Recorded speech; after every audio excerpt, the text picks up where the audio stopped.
Hey everyone, this is Ismay, musician, host, and creator of Finding Lucinda.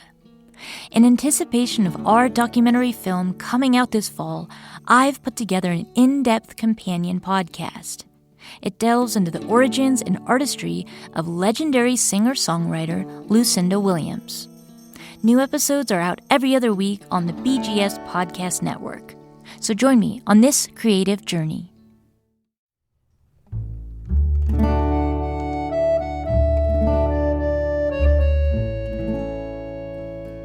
Hello, you're listening to Finding Lucinda from the Bluegrass Situation. I'm your host, Ismay. This is episode 7, Treasures from the Tape Vault. This podcast is a multi-part audio documentary. It recounts a road trip that I took a few years ago. I was a budding singer-songwriter. I had aspirations, but also a lot of self-doubt. And I needed to do something to break out of my circular patterns. I needed to find a way to take a small step forward and put myself out there. So, I made a decision to move forward by doing a project that looked into the origins and the early years of my musical hero, Lucinda Williams. I set out from my family's ranch in Northern California. I drove across the United States. I thought that if I could learn about what this amazing singer-songwriter did in her early days as an artist, I could make sense of what to do with my time, my efforts.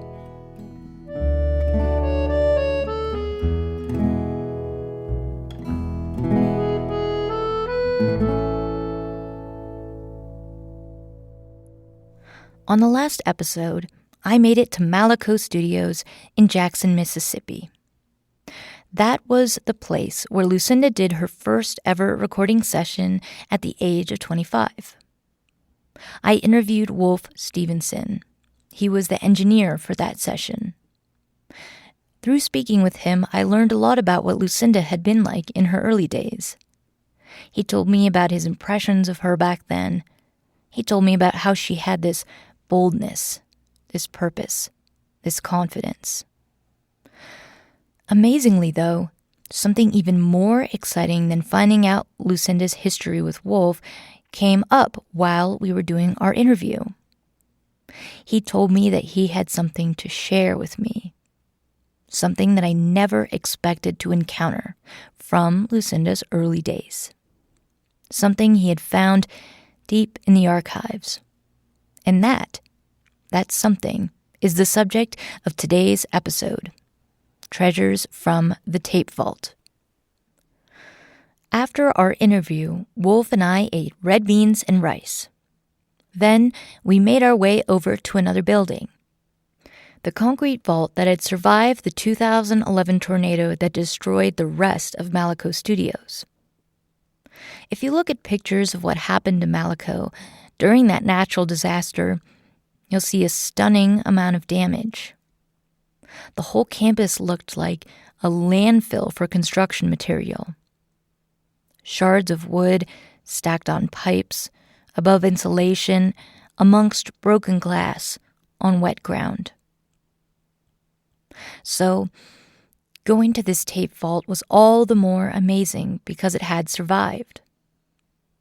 The building was surprisingly small to me.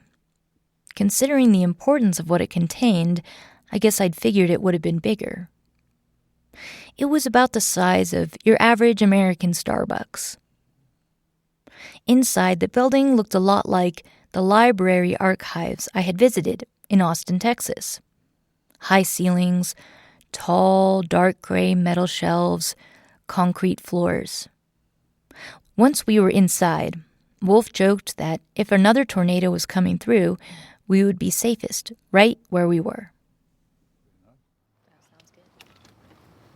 Here we go. The infamous tape vault. Wow. All of our tapes from day one are back here.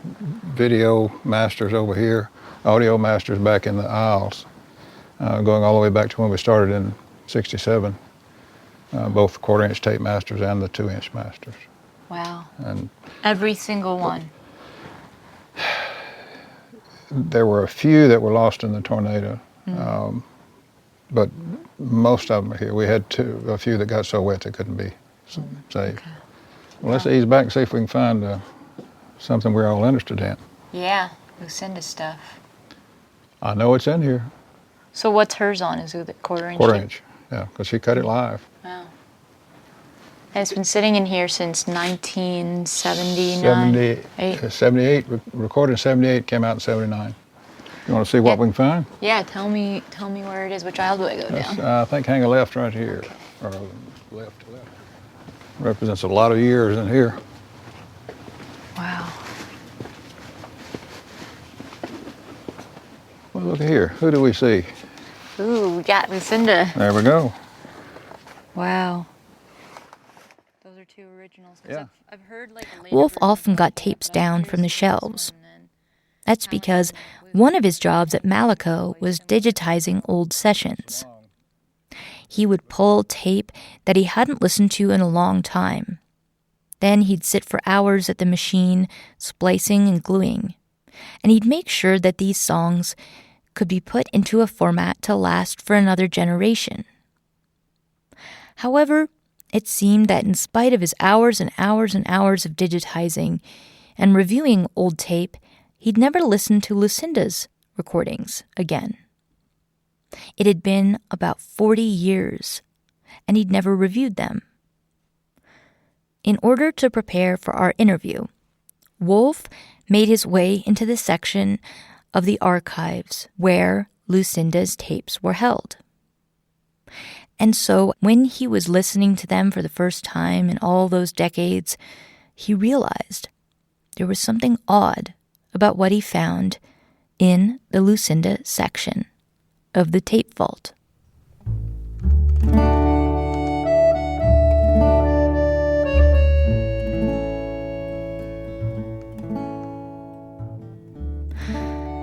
And so, that day in May in that concrete bunker, Wolf took me down the aisle. We looked where the Lucinda tapes were sitting. I had a sense that there was something special going on there, but I wasn't sure of what it would be. Wolf was taller than me, and he reached up to grab 3 white boxes. They were each about 12 by 12 inches square and about 2 or 3 inches thick. Each white box had words written in permanent marker on the front. There were small water stains on the bottom of the boxes from an incident with the refrigerator that happened recently. Each box contained reel-to-reel tapes. So the strange thing about these Lucinda tape boxes is they didn't match up with Wolf's memory of his work with Lucinda. Back in 1978, she came to Malaco with her guitarist John Gramaudo. They did an afternoon session. They recorded 14 songs that were all covers. And that went on to Folkways to be released. So the first box contained those tracks, copies of all the songs and the versions that went to the record label. A second box contained something that also made sense, outtakes from that session. When Lucinda made Ramblin' on My Mind, she recorded each song a couple of times. And so Wolf still had the versions of those songs that they didn't end up putting on the album. But there was one last box, one that didn't fit into either of these categories. It wasn't outtakes, and it wasn't the selected takes either. It was something else. The third box had a list of items on the front, 12 in total, and they appeared to be song titles.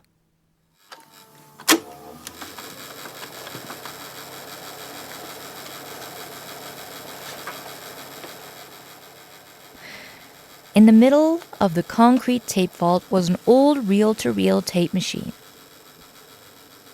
It was about the size of a medium desk. Old plastic wood paneling from the 70s. dozens of small analog buttons, swirling discs to drive the tape into amplification. We wanted to try to solve the mystery of what this third box could have been. I'm hoping there's some leader at the front. Let's let them see. It had been so long since I'd listened to the album that I said, well, this is a copy of everything. And I got to looking and I said, well, I don't recognize those titles. And looked, and sure enough, most of the titles that are on here, and some of these I'm not sure, some of these may be hers as well, because they're not on the second album either. Oh, I see. So there's some of these that ended up on her second record, Happy Woman Blues, and some that didn't even end up on that. But they recut them again, but these were the original cuts that she did of those. The original cuts, and then, gosh, yeah, so you might be the only person that's really heard these. This cut, yeah, probably so. Wow. Probably so. Well, we can solve that by going up and listening to them if you like. I am patient number 2. Okay, great. We'll go give them a listen. Okay.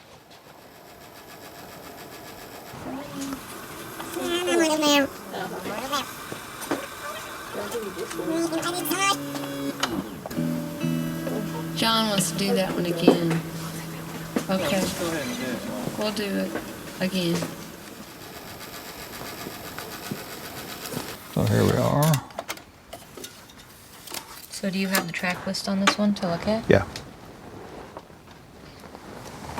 This one. That's where the refrigerator overflowed the other night and got the box wet. Wow. We listened to the first track in the third mystery box.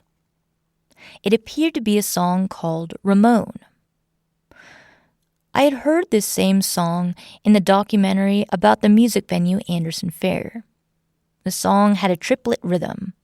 It was folky, clearly influenced by a Tex-Mex sound too. There were even words in Spanish in this song. Señor and Bandito. The song was about a handsome man, about longing for his touch, asking for his sweet, sweet love. This was a subject that Lucinda would continue to perfect and explore throughout many of her albums. I found Ramon fascinating, perhaps not entirely surprising or novel, since I had heard her sing it one time before. Next, we listened to track 2. This song took me by surprise. The clear-headed singing brought me to my knees, figuratively, of course, since I was sitting down. In that moment, I felt something deeply that was hard to name or explain.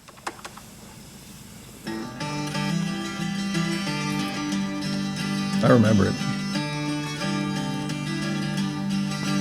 Oh, my sweet life, yeah. Now, it may have been for a town in Louisiana. She lived down there for a while. I'm gonna miss you. You feel so good, Lafayette. Now I've come to greet you and tell all my friends I've come back again. I couldn't stay away. Is on the second album. Mm-hmm. And it's listed as she is the writer, so we're sure that she wrote this one. Yeah.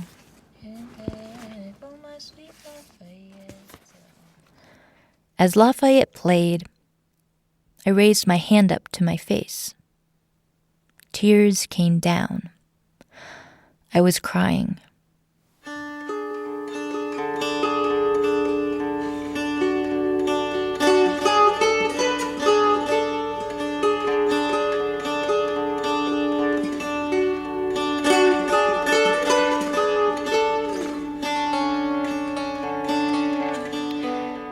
This was the first time during the whole road trip that I cried.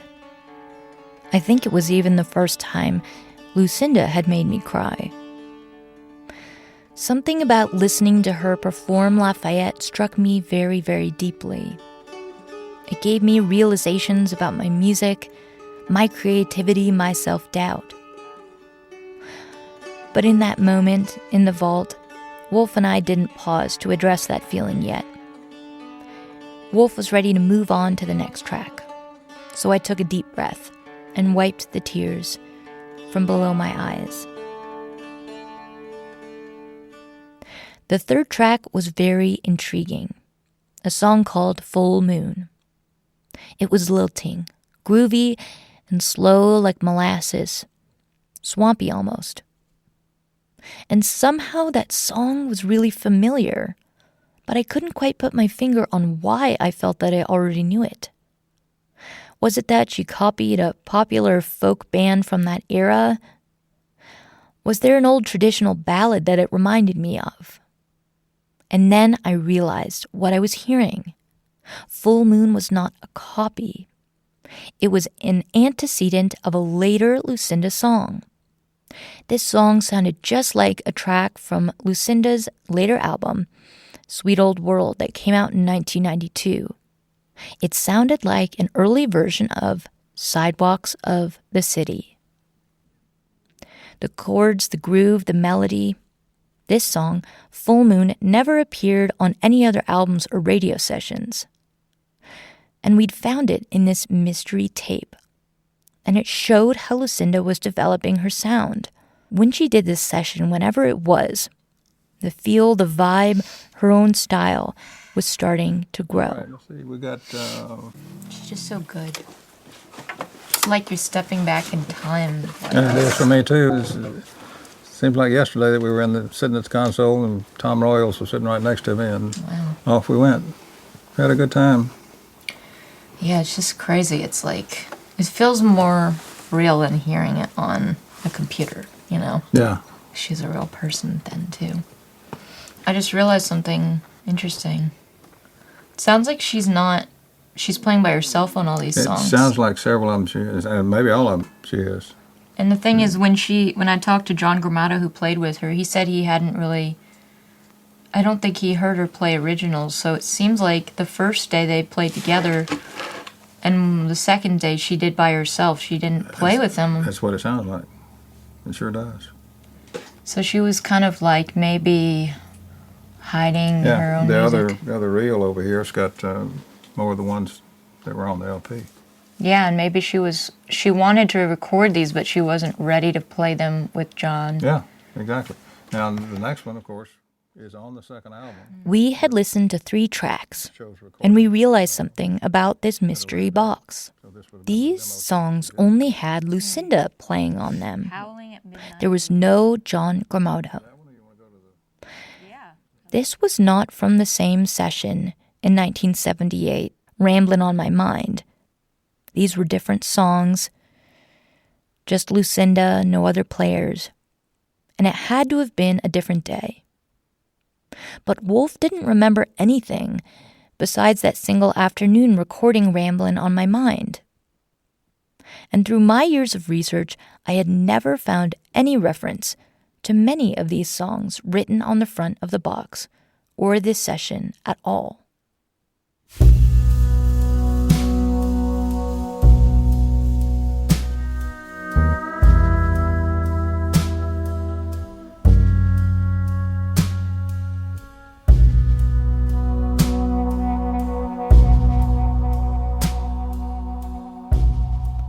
In that tape vault, we were trying to make this make sense. We looked over the notes from the mystery box. We looked at the 12 tracks listed on the front and a piece of paper inside that said, band. The sessions were high quality, and we knew that the first time she ever went into the studio was Ramblin' on My Mind, so they had to have come from later.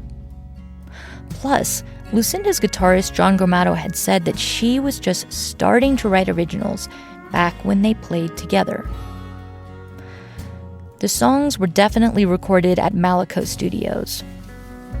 But we knew that this track, Full Moon, had never been put out on any records. And there were other names of titles that we didn't recognize.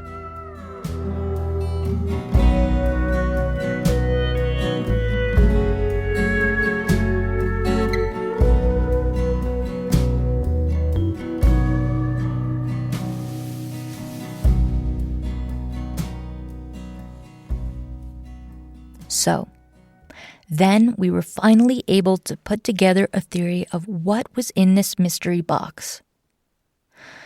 After Lucinda made Ramblin' on My Mind, she wanted to make another record. She wanted to put something new on this second album, some originals. So in order to pitch herself with these newly written songs to Folkways, she needed demos. And these songs in the mystery white box, therefore, were demos for Lucinda's second album. But the tremendously exciting revelation about these demos was this. These appeared to be the earliest studio recordings of Lucinda's original music.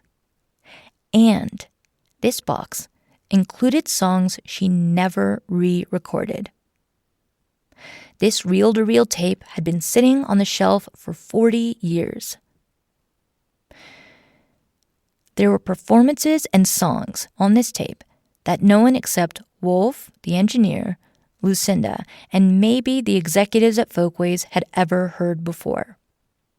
The songs were recorded in beautiful clarity, but pretty much everybody had forgotten about them entirely.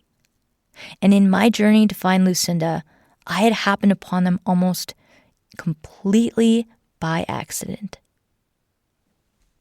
We listened to the whole tape, every song. I got never before understood insight into the development of Lucinda Williams. I heard experimentation with different genres, Tex-Mex, psych folk.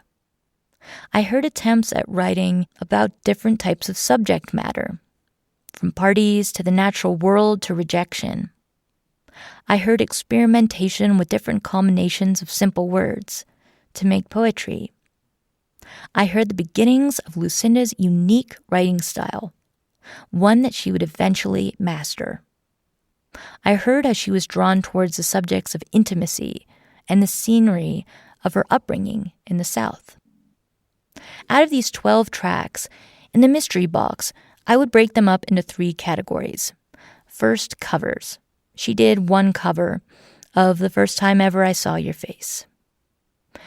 The second category is songs she eventually went on to re-record and put on records. There were 2 of those, Howlin' at Midnight and Lafayette, which were on Happy Woman Blues. Then the third category was songs that she wrote that she never put on any record. There were 9 of those in this box. In these songs, I heard the boundaries that she reached out towards and then stepped back from. And I heard how Lucinda managed a huge part of being a singer-songwriter. Discernment. Most songwriters only put out a fraction of what they write. So what was additionally revelatory about this discovery was that I heard that there were these 9 songs that she abandoned. As songwriters, we're often editing melodies, lyrics, rhythms, chord progressions. But we're also throwing out entire songs. Most songwriters only put out a fraction of what they write. Sometimes songwriters feel certain songs are embarrassing. Maybe we think they're half-baked or flawed from their essential beginnings. Maybe they're not the vibe we're trying to put out as an artist. But sometimes we throw out songs that are great.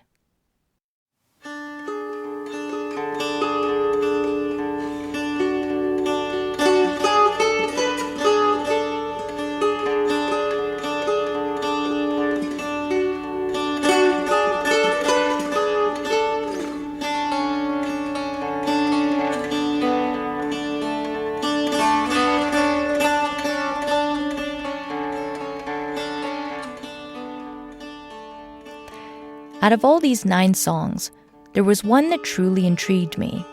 It was a song that indicated that Lucinda was experimenting with the sound, almost like the Byrds or Joni Mitchell. It's just up and up from here. Where are we, that night? That night. Or is it Spin? Which is it? We just listened to First Time, Time, now so this this is is Spin. Wow. That's really different. Yeah. It's probably my favorite one so far. Yeah, that one's like almost sounds more to me like influenced by some like 60s, 70s pop psychedelic music. Exactly. But she never went that direction. This is like the farthest I've ever heard go in that direction, and then she didn't walk down that path any farther. I've been driving so long. I mean, that's chord changes are really different from folk chord changes. Yeah. And the 12-string playing. Yeah, it's interesting. It's like this whole, like, universe. She didn't walk down into that portal any farther. Exactly. And that's probably what she was searching for right there was, okay, which direction? Exactly, Which few of these am I going to go forward with? Mm-hmm. Exactly. That night. At this point, you are probably wondering, hey, when the heck are you going to play the dang songs? There's good and bad news on that front. I can share one of these songs with you. The original version of the song that you heard Wolf and I discussing called Spin. But I can't share it here on this podcast. You see, this whole project, Finding Lucinda, it's not just a podcast audio documentary. It's also a film. It's the same story as what you're listening to now. And in fact, all of the interviews you've been hearing were conducted during the making of that film. In just a few months from now, September 2025, the documentary film will be coming out. We'll be screening it across the country. So if you attend one of these screenings or buy the film online, you can hear the original version of Spin from the Lucinda Mystery Box, the track that was hidden away for 40 years. You'll be able to hear the longing vocals, the unusual chord progression on the 12-string guitar. So earlier, as I was sitting in the tape vault with Wolf, I got emotional listening to Lucinda play Lafayette. It made me cry. Wolf and I skipped past those feelings. I was still processing what I even thought about them, what they even meant. But we finally got back to why I reacted so emotionally to hearing Lucinda play that song. Yeah. It just feels like when you're listening to this, it feels like as if no time has passed, you know? I know, it doesn't. I can see myself sitting there in the control room with Tom and her and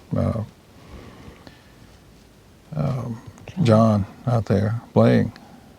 Yeah. Does it bring up any emotions for you hearing this after a while? Yeah. We used to have a lot of fun back then. And then, Tom and I were great friends, and saw her a few times after that. And she was tickled to death. It's always a lot of fun to work with somebody, and then they really go on to great accomplishments, which she certainly did. Yeah. Just emotional for me hearing it at the beginning, because it's like, she's just so amazing, you know, and just like reminds me of first time recording, you know, you can hear her talent and the earliness of it, but it doesn't sound unworthy. It's just, I don't know. It's just to come all this way after all these months of working towards this and sitting here with you and listening to her sing something that almost nobody's ever heard is just really emotional. It's like... Yeah, listening to it back after all that time, Does it make you miss Tom as a friend? It does. We saw each other quite often. It wasn't too long ago he passed away, just a few years ago.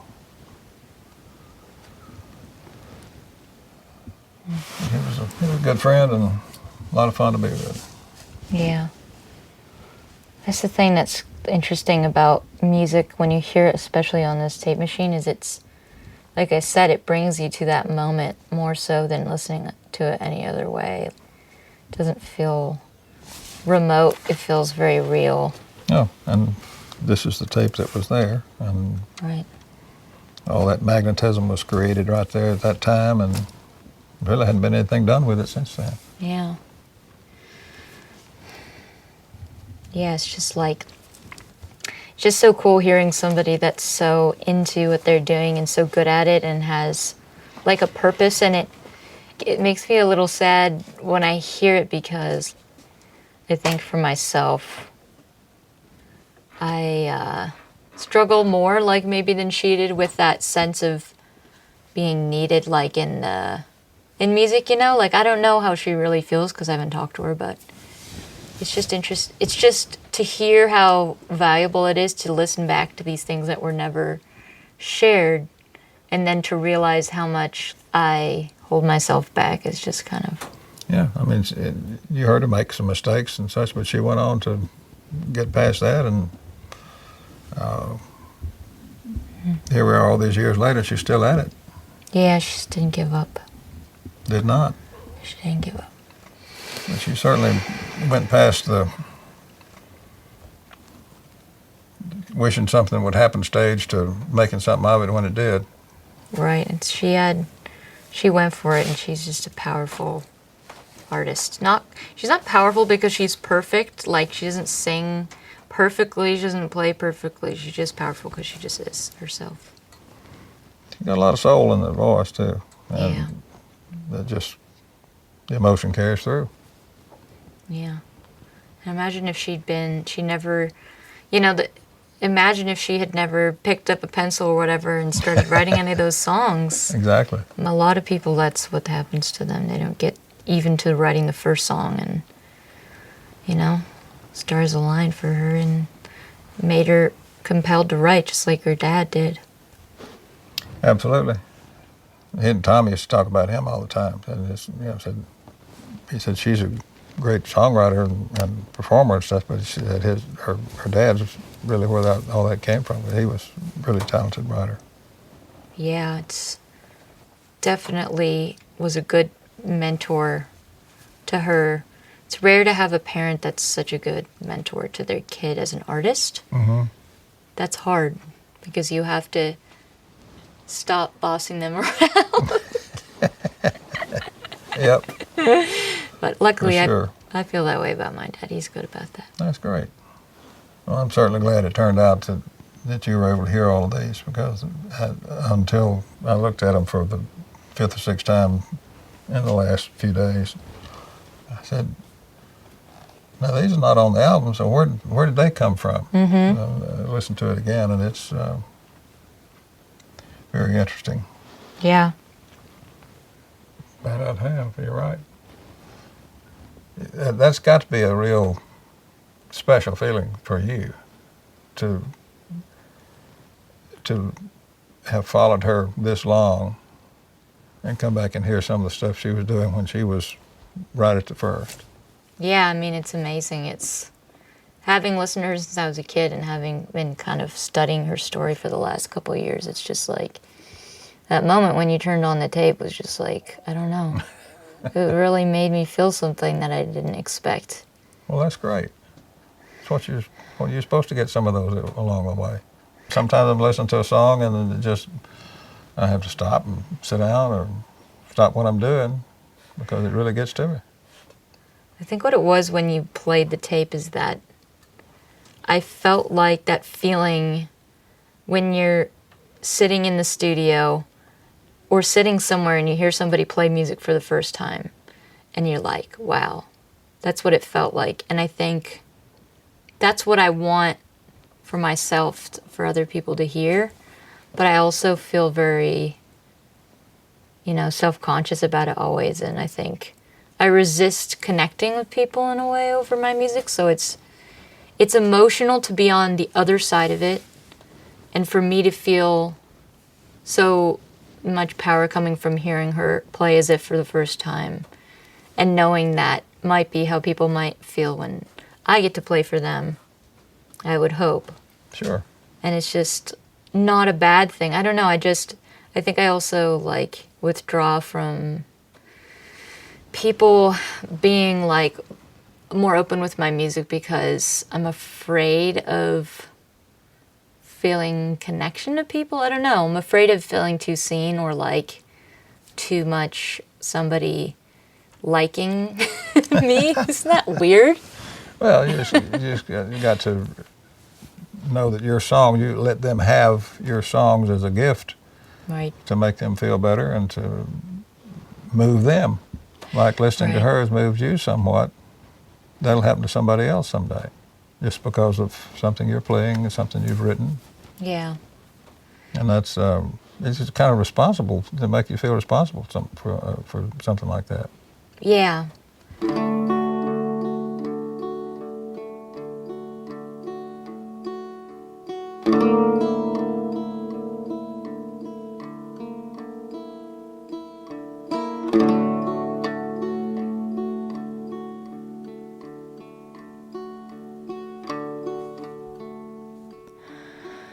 I don't know whether my feelings I had during the interview came across to you, but it was a profound moment of realization for me. And that moment didn't come from the thrill of discovering these old Lucinda recordings. Instead, it came from hearing Lucinda sing a somewhat familiar song at the age of 25, Lafayette. She just leaned right into the music, the way she laid it out like a fresh coat of asphalt for all to hear. For the first time on my journey, I could see Lucinda as others would see me. It was almost like when you're playing a video game. You're creating your avatar who's going to go out on an adventure. You're choosing their hair and their outfit and their name. You're the player, and they're the character. It was like for the first time in my life, I could see myself as the player of the game and not the avatar. I could be an insider and an outsider at the same time to my own self. Listening to Lafayette, Lucinda's music melted into me and fully grabbed my attention in the moment. And I saw how that was something I was capable of doing as well, and that made me sad and afraid. Sad because I was scared of being that person, scared of being seen from an external point of view, scared of revealing myself. Yet being seen and validated that I had value was all I ever seemed to want as an artist. And there was a contrast between this recording of Lucinda, who laid herself out so boldly, and me in my mind. Me who was clearly wasting energy on hand-wringing, me who was so nervous about seeming selfish that I put up a barrier to others looking at me the way I could look at Lucinda. I struggled to rip down the curtain between myself and the world, and I was disappointed in myself. It had now become so completely obvious how I was to others.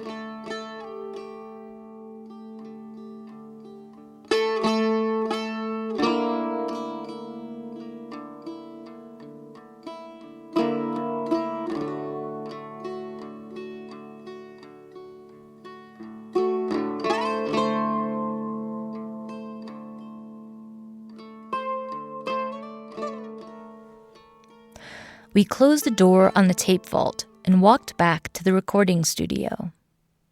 In the waning hours of that spring day, we wanted to record a few tracks. I decided to perform a song from Lucinda's first record called Satisfied Mind. I sat in front of the vintage mics that Wolf set up for me. It was a huge recording room. There was a piano and a drum kit and tons of amps, and I felt tiny in there. I wish that my revelations in the vault would have made me perform better, but I was emotionally exhausted at that point. I had mixed feelings of disappointment and I felt raw. And I was afraid of being compared to Lucinda. How would we match up, being of a similar age in a similar place? I wondered if Wolf would see her as being talented and me as just clinging to some external story. I wanted to hear that Wolf thought I was good. Maybe even that he thought I was as good as her at the time. But actually, I didn't want to hear anything about my music from other people anymore. I felt tired of being judged, of the idea that somebody else could tell me who I was as an artist. Okay. Started. We're good. We're good to roll whenever you guys are ready. Ready to rock. Cool. Satisfied mind. Take at least one. We're satisfied enough to continue. There you go. I'm gonna try to play it. I've been practicing it more up-tempo, but I kind of want to do a version. I kind of feel like I want to make it like a sad song and more slower. So I'm going to try the down-tempo one, and then if it feels right, we'll keep going with it. But if you guys want to hear more up-tempo, Okay. we can try it both. That'll work. Cool.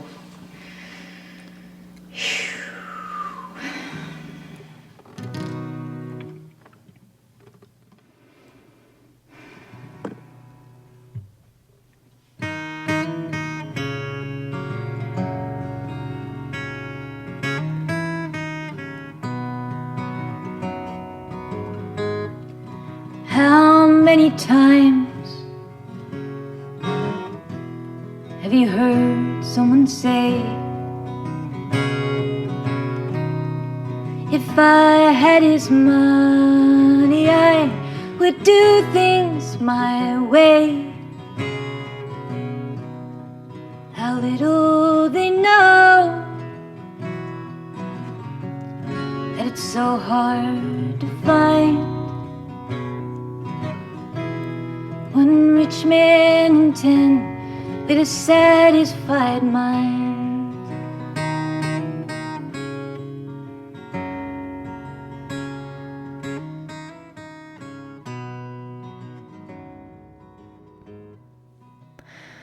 As we finished Satisfied Mind, I wasn't quite happy with my recording.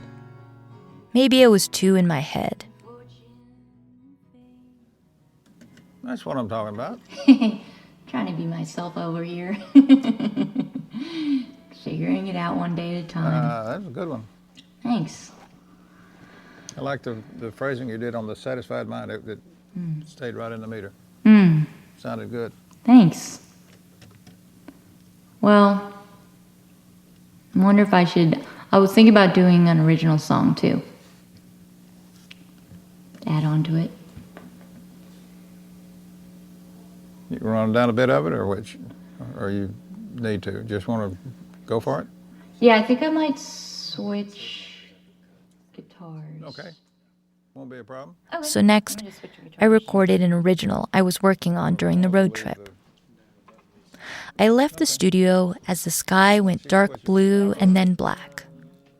Street lights glowed circles on cracking roadways in the warm air as I drove back to the hotel.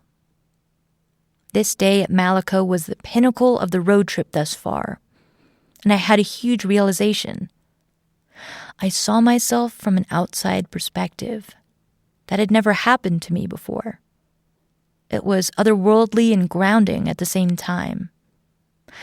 I realized I'd been so worried about seeming self-absorbed and overconfident that I often distanced myself from connection. I didn't allow my own quiet brightness to emanate because of what I didn't want to be. I saw that clearly for the first time in my life. At Malaco Studios, I didn't find out how to be confident like Lucinda.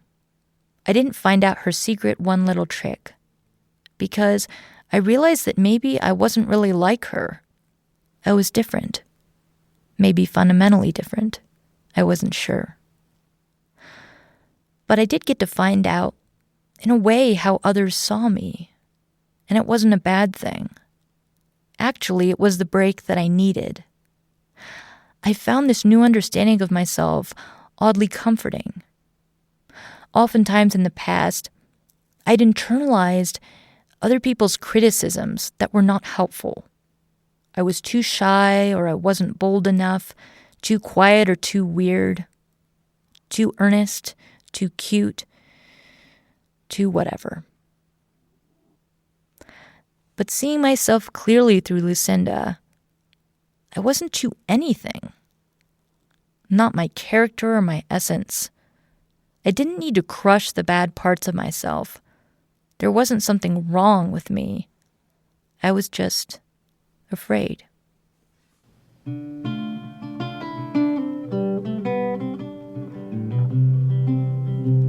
On the next episode, I travel to Nashville, Tennessee to meet one of Lucinda's collaborators and a personal friend, Buddy Miller. I hope you can join us. I stepped outside my door, worried about the lightning today. Walked down to the barn, and I stacked up my arms full of hay, as I do in the evening.